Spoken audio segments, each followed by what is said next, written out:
पंचतंत्र में हमने पढ़ी थी काकी कृष्ण सर्प कथा, और उसमें जो शिक्षा प्राप्त हुई थी वो ये थी कि किसी भी शत्रु को पराक्रम की आवश्यकता के बिना या पराक्रम के बिना उपाय से ही समाप्त किया जा सकता है। ये दमनक ने कर्टक को कथा सुनाई थी। उसी संदर्भ में अगली कथा भी उसी शिक्षा को दोहराती है, और उसके लिए पहले श्लोक आया है। भक्षयित्वा बहून् मत्स्यान् उत्तम मध्यम अधम मध्यमान् अतिलौल्याद् बकः कश्चिन् मृतः कर्कटक गृहात्।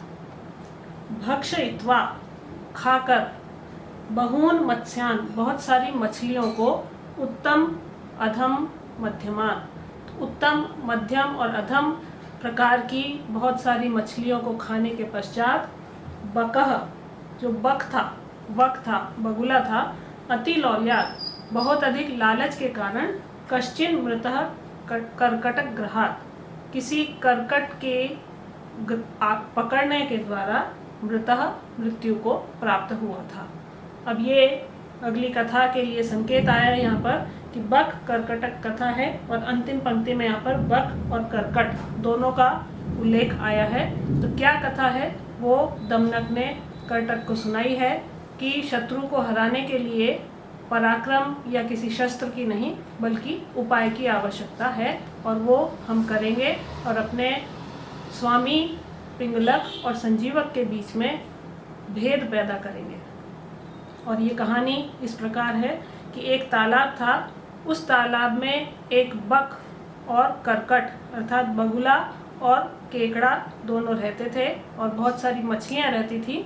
तो बगुला उस तालाब में मछलियों को खाकर अपना पेट भरता था, लेकिन जब वो बगुला या बक बूढ़ा हो गया और जब उसमें शिकार करने की शक्ति नहीं रही तो वह भूखा रहने लगा, और भूख से व्याकुल वो एक दिन नदी के किनारे बैठा था।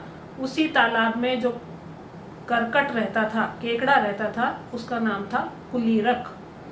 तो वो कुलीरक उसके पास आया और उसने पूछा कि आप भोजन की खोज क्यों नहीं कर रहे। तो बगुले ने कहा कि बहुत अधिक मछलियाँ खाने के बाद अब मुझ में वैराग्य उत्पन्न हो गया है और मैंने अब मृत्यु का सोचा है। ये सुनकर कुलीरक ने पूछा उस केकड़े ने कि इस वैराग्य का क्या कारण है, ऐसा आप क्यों सोच रहे हैं। उसने कहा कि मैंने ऐसा सुना है कि अब लगातार 12 वर्षों तक अनावृष्टि होगी, और इस सरोवर में जो जल है, थोड़ा बहुत जल है, वो भी जल्दी सूख जाएगा क्योंकि वर्षा नहीं होगी 12 वर्षों तक। तो जो जल सूख जाएगा, और इस सरोवर में मैं इतने वर्षों से रहा, अपने साथियों के साथ रहा, तो मेरे सभी साथी जो मछलियां हैं और भी जो जीव हैं इसमें रहने वाले, वो सभी इस पानी के बिना मर जाएंगे, और ऐसा सोचकर मुझे उनके विषय में भी चिंता हो रही है, लेकिन मेरे पास एक उपाय है। तो कुलीरक ने कहा बताइए क्या उपाय है। उसने कहा कि इस सरोवर से जहाँ हम रह रहे हैं, इससे थोड़ी ही दूर कमल के फूलों से सुशोभित एक सुंदर तालाब है, जो बहुत अधिक अर्थात 24 वर्षों तक यदि वर्षा नहीं होगी तो भी वो नहीं सूखेगा, उसका पानी खत्म नहीं होगा। तो कुलीरक ने सुना ऐसा और उसने अपने साथी बगुले पर भरोसा कर लिया। तो लेकिन उसने कहा कि हम सब वहाँ जाएंगे कैसे, तुम तो उड़कर जा सकते हो, मैं भी चलकर जा सकता हूँ, लेकिन मछलियाँ कैसे जाएंगी। तो इसने बगुला, उसने जो सोच रखा था, जो चाल वो चल रहा था, तो उसने कहा कि मैं अपनी पीठ पर बैठाकर उन्हें एक एक करके वहाँ पर छोड़कर आ जाऊँगा।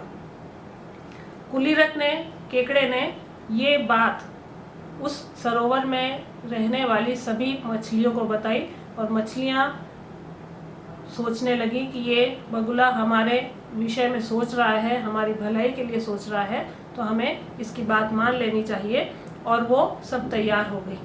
अब उसके बाद में बगुले ने जो योजना बना रखी थी मछलियों को खाने की, क्योंकि वो बूढ़ा हो गया था, शिकार नहीं कर पा रहा था, इसलिए उसने ऐसी योजना बनाई थी। तो वो प्रतिदिन एक एक मछली को अपने ऊपर पीठ पर बैठाकर उड़कर जाता, और उन्हें उस तालाब में नहीं छोड़ता बल्कि रास्ते में एक चट्टान पर उतारता और उनको मछलियों को मारकर वहाँ पर खा जाता। तो प्रतिदिन वो एक एक मछली को ले जाता और चट्टान पर मारकर उसे खा जाता। बहुत दिन हो गए, तब एक दिन कुलीरक ने पूछा बगुले से कि तुमने सबसे पहले मुझे इस बारे में बताया था कि ये तालाब सूख जाएगा, लेकिन मुझे अभी तक तुम नहीं लेकर गए, वहाँ पर समस्त मछलियों को ले जा रहे हो, मुझे कब लेकर जाओगे?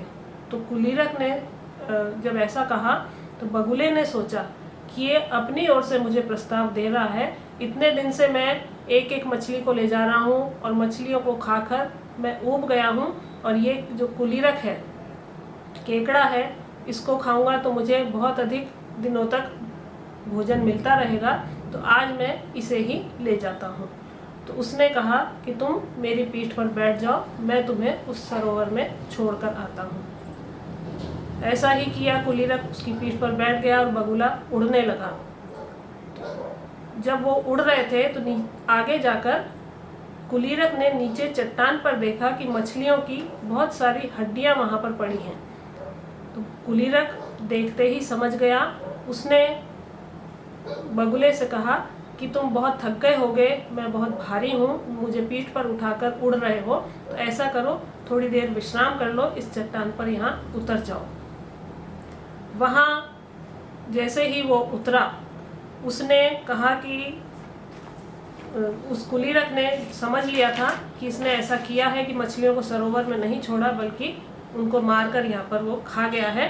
तो जैसे ही वो नीचे उतरने लगा और करकट ने, कुलीरक ने अपने दांतों से उसकी जो कोमल गर्दन थी बगुले की, उसको दबोच लिया और वो वहाँ से वो वहीं पर मर गया।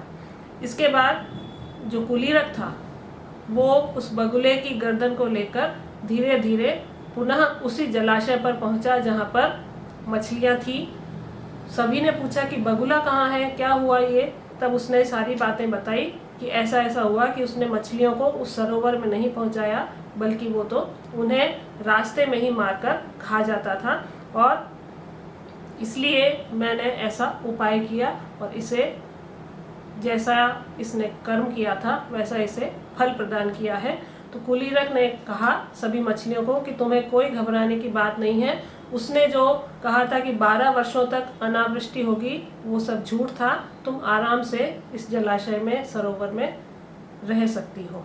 तो यहाँ पर भी यही शिक्षा मिली कि जो काम उपाय से किया जा सकता है वो किसी पराक्रम से या किसी हथियार से, अस्त्र से, शस्त्र से नहीं किया जा सकता। जैसे यहाँ पर करकटक ने किया था, किसके साथ? बक के साथ, और अपनी और दूसरी मछलियों की जान बचाने के लिए उसने जो उपाय किया उससे बक की मृत्यु हो गई।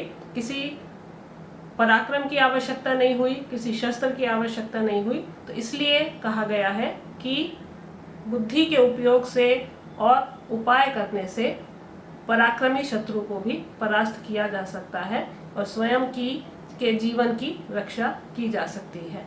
तो ये दमनक ने एक और कथा करटक को सुनाई है कि उपाय के द्वारा हमें कार्य करना है।